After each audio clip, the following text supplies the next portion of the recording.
অমর একুশে আন্তর্জাতিক মাতৃভাষা দিবস, তাই নিজেকে সাজিয়ে নিলাম সাদা কালোতে। আসসালামু আলাইকুম।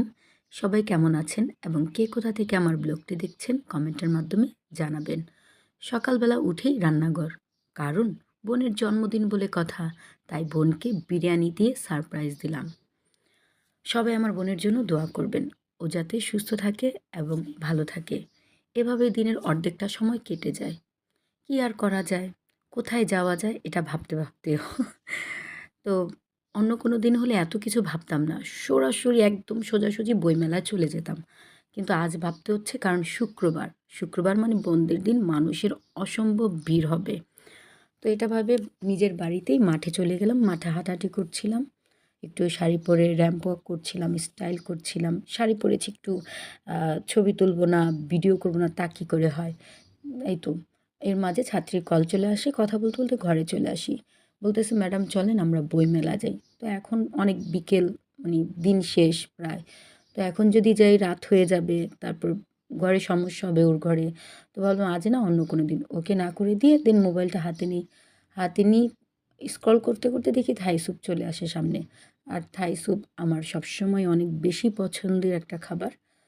তো এখন তো থাই স্যুপ খেতে হবে, কারণ মন চাইছে। কি করা যায়? তো বাড়ির আশেপাশে, আমার বাড়ির আশেপাশে তো লক্ষ্মীবাজার। তো লক্ষ্মীবাজারও বীর যায়, যা মন চায় তা হয়, যেতেই হবে।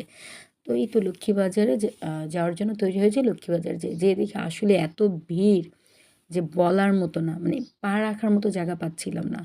তো প্রথম ভাবলাম এক কাজ করি, লক্ষ্মীবাজার যেহেতু আসছি, ভিক্টোরিয়া পার্ক হই, একটু ঘোরাঘুরি করি। ভিক্টোরিয়া পার্কেও গেলাম। যাওয়ার পরে দেখি মানে সকল বয়সের মানুষ, এবং ওইখানে যেয়ে দেখি আমার ছোটোবেলার খাবার। আসলে এটা আমার না, সবারই ছোটোবেলার খাবার। ছোটোবেলার খাবার দেখলে মানে ইচ্ছেই করে, পছন্দ হোক বা না হোক, লোভনীয় হোক বা না হোক। এই তো ঢুকে গেলাম ওখানে, দেখি একদম যাওয়ার পরে যে আজও একটা পড়লো চোখে, দেখি না তেমন মানুষ তেমন নাই। একদম ঢুকে গেলাম, ঢুকে বসে পড়লাম। বসে মেনু কার্ড চেক করছি, যেহেতু মানুষের ভিড় নেই।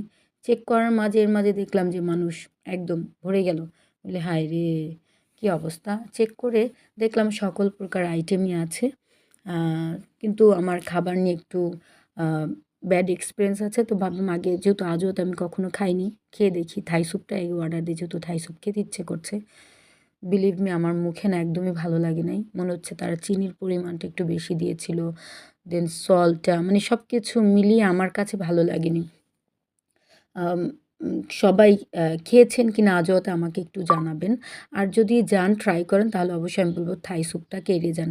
এইজন্য পরবর্তীতে আমি আর কিছু অর্ডার দিইনি। যেহেতু স্যুপটা আমার ভাল লাগেনি। ইভেন আমার ফ্রেন্ডকে জিজ্ঞাসা করলাম, "তোর কেমন লাগছে?"